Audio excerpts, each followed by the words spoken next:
हमारी मिल्की वे गैलेक्सी का केंद्र एक रहस्यमय जगह है जो गैस और बादलों से भरा हुआ है। वैज्ञानिक दशकों से इस क्षेत्र के रहस्यों को समझने की कोशिश करते आ रहे हैं, खासकर वहां मौजूद सुपर मैसिव ब्लैक होल और उसके आसपास के वातावरण के बारे में। यह सुपर मैसिव ब्लैक होल, जिसे सैजिटेरियस ए स्टार भी कहा जाता है, लगभग 43 लाख सूर्यों के बराबर भारी है। एक सबसे बड़ी पहेली यह है कि इस क्षेत्र में बाइनरी सितारों की कमी क्यों है।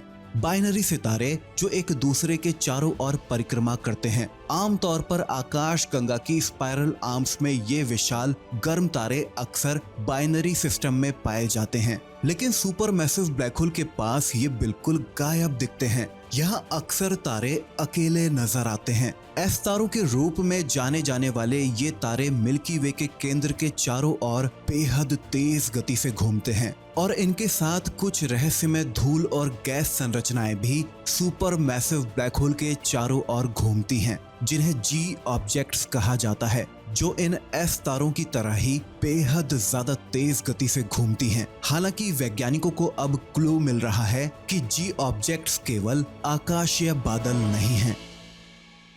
हाल ही में वैज्ञानिकों ने एक रोमांचक खोज की, D9 नामक एक बाइनरी सिस्टम। यह system super massive black hole के पास देखा गया है और इसे जी ऑब्जेक्ट्स के समूह का हिस्सा माना जा रहा है। जैसा कि हमने जाना कि पहले इन्हें गैस और धूल के बादल समझा जाता था, लेकिन अब जी ऑब्जेक्ट्स को और भी ज्यादा जटिल माना जा रहा है। D9 सिस्टम ने हमें यह जानने का मौका दिया है कि कैसे सितारे और ग्रह ऐसे चरम वातावरण में विकसित हो सकते हैं। D9 की खोज से पता चलता है कि ब्लैक होल के आसपास भी सितारों का जीवन संभव हो सकता है। ब्लैक होल के करीब भी तारों का जन्म हो सकता है। नए खोजे गए ये जुड़वा तारे एक दूसरे के चारों ओर लगभग 1 साल में एक बार परिक्रमा को पूरा करते हैं, जो इस बात का संकेत देते हैं कि इस तरह के और भी बाइनरी सिस्टम शायद अदृश्य रूप में छुपे हुए हो सकते हैं। D9 सिस्टम वास्तव में एक मिसिंग पजल पीस है।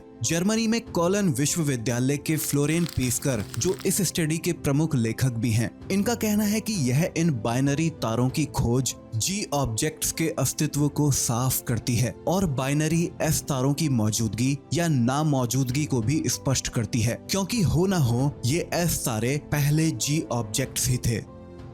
चिली में वेरी लार्ज टेलीस्कोप पर लगे एरिस और सिम्फोनी स्पेक्ट्रोमीटर का उपयोग करते हुए पेस्कर ने 15 सालों में D9 की गतिविधियों का बारीकी से अध्ययन किया। हर रात ऑब्जर्वेशन से डेटा का विश्लेषण करके उन्होंने इस ऑब्जेक्ट की गति में लगातार बदलाव देखे। जिस प्रकार किसी तारे पर गुरुत्वाकर्षण खिंचाव किसी ग्रह की मौजूदगी का संकेत दे सकता है, उसी प्रकार D9 के रास्ते में पीरियोडिक वुबल यानी डगमगाहट, जिसे रेडियल वेलोसिटी के नाम से भी जाना जाता है, ने सुझाव दिया कि इस बादल में 2 खगोलीय पिंड एक दूसरे की परिक्रमा कर रहे थे। पेस्कर के नतीजों से पता चलता है कि ये तारे रिलेटिवली युवा तारे हैं, सिर्फ 27 लाख वर्ष पुराने हैं और सुपर मैसिव ब्लैक होल के चारों ओर इनका ऑर्बिटल पीरियड कई सदियों का है। यह भविष्यवाणी की गई है कि यह बाइनरी सिस्टम तकरीबन 10 लाख सालों के अंदर अंदर मर्ज हो जाएंगे, जो बताता है कि आकाश गंगा के केंद्र के पास बाइनरी तारों की कमी क्यों है। पेस्कर के अनुसार जब तक ये जी ऑब्जेक्ट्स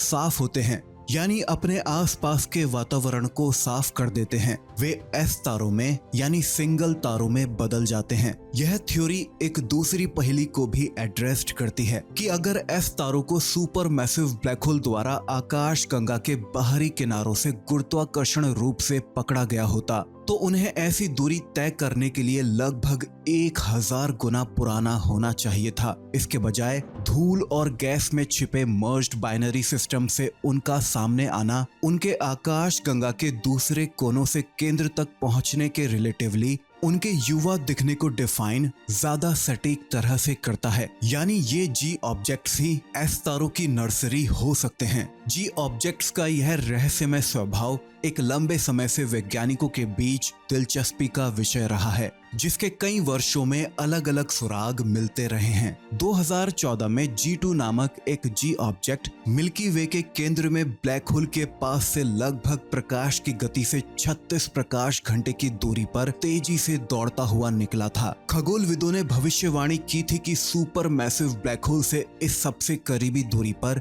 गुरुत्वाकर्षण उसे पूरी तरह से नष्ट कर देगा, लेकिन वह बिना नुकसान के वहां से बचकर निकल आया था, जिससे यह संकेत मिला कि उसके अंदर एक घनी कोर हो सकती है, संभवतः एक प्रोटोस्टार यानी तारे के जन्म का बेहद शुरुआती चरण जो उसे एक साथ बनाए रखे हुए है। D9 की खोज इस परिकल्पना को और भी ज्यादा मजबूत करती है। हालांकि इस सफलता को हासिल करना बिल्कुल भी आसान काम नहीं था। 26,000 प्रकाश वर्ष दूर गैस और धूल में छिपे ऑब्जेक्ट्स का ऑब्जर्वेशन करना कई मुश्किल चुनौतियां पेश करता है। मेजरमेंट्स में सटीकता, जिसे सिग्नल टू नॉइज रेशो कहा जाता है, महत्वपूर्ण है। एक सामान्य तकनीक है ऑब्जर्वेशंस के महीनों को इकट्ठा करना, फील्ड्स ऑफ व्यू को थोड़ा बदलते हुए एक मोज़ेक यानी पैटर्न बनाने के लिए जो इंस्ट्रूमेंटल विसंगतियों को दूर करता है।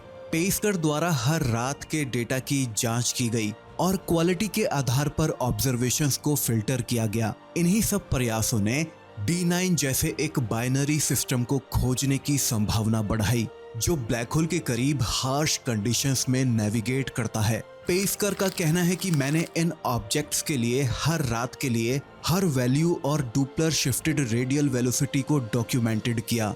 उन्हें D9 कुछ अजीब और अलग दिखा। एक बार जब मैंने इसका पीरियोडिक बिहेवियर देखा तो मैंने इस ऑब्जर्वेशन को आगे के 15 वर्षों के लिए एक्सटेंड किया। विशेष रूप से आयोनाइज्ड हाइड्रोजन एमिशंस या ब्रैकेट गामा लाइंस पेस्कर की डुप्लर इफेक्ट की ट्रैकिंग में मददगार रहीं। एक ऐसी घटना जिसमें गति के कारण वेवलेंथ्स स्ट्रेच या कंप्रेस होते हैं, जिससे साइक्लिकल रेडियल वेलोसिटी पैटर्न्स मिलते हैं जो दो खगोलीय पिंडों के एक दूसरे की परिक्रमा का संकेत देते हैं। ब्रैकेट गामा लाइंस भी स्टेलर विंड्स और नवजात स्टेलर ऑब्जेक्ट्स का संकेत देती हैं, जो कम से कम 10,000 केल्विन के इलेक्ट्रॉन तापमान का संकेत देती हैं। जबकि कुछ खगोलविदों का तर्क है कि G ऑब्जेक्ट्स और कुछ नहीं बस कोरलेस बादल हैं। वहीं पेस्कर का कहना है कि धूल और गैस के बादल तेज स्टेलर विंड्स का सामना नहीं कर सकते बिना एक छुपी हुई स्टेलर कोर के सपोर्ट के। हम भाग्यशाली थे कि D9 अपनी ऑर्बिट के डिसेंडिंग फेज में था, यानी सुपर मैसिव ब्लैक होल से दूर जाते हुए फेज में। अगर यह असेंडिंग फेज में होता तो इसकी गति ज्यादा होती ब्लैक होल के करीब आते हुए। इसके धीमे होने से हमें साफ स्पेक्ट्रोस्कोपिक पैटर्न को देखने का मौका मिला और फिर सब कुछ समझ में आ गया। और अब शायद फाइनली यह कहना भी गलत नहीं होगा कि इन G ऑब्जेक्ट्स के रहस्यों पर से पर्दा उठ चुका है, जो एक लंबे समय से वैज्ञानिकों के लिए एक पहेली बने हुए थे। हम जान चुके हैं कि यह आखिरकार क्या हैं। आपको क्या लगता है, यह G ऑब्जेक्ट्स आखिरकार क्या हैं? सिर्फ एक आम बादल या युवा तारों का जन्म स्थल? अपने विचार आप नीचे कमेंट सेक्शन में मेरे साथ शेयर कर सकते हैं। और अगर आपको आज का यह वीडियो पसंद आया है तो अब आप यह वीडियो देखिए जिसमें हमने जिक्र किया है कि कैसे पार्कर सोलर प्रोब ने फाइनली इतिहास रच डाला है सूर्य को छूते हुए। इस वीडियो का लिंक आपको नीचे डिस्क्रिप्शन में, पिंड कमेंट में, ऊपर आई बटन पर और अभी एंड स्क्रीन पर भी दिखाई देगा। और अगर आपका इंटरेस्ट हॉरर कंटेंट में भी है तो आप इस चैनल को भी सब्सक्राइब कर सकते हैं। चलिए मैं मिलता हूं अब आपसे एक नई वीडियो में एक नए टॉपिक के साथ। तब तक के लिए ख्याल रखिएगा अपना, चैनल को सब्सक्राइब कर लेना, इस नोटिफिकेशन बेल को ऑल पर करते हुए। जय हिंद।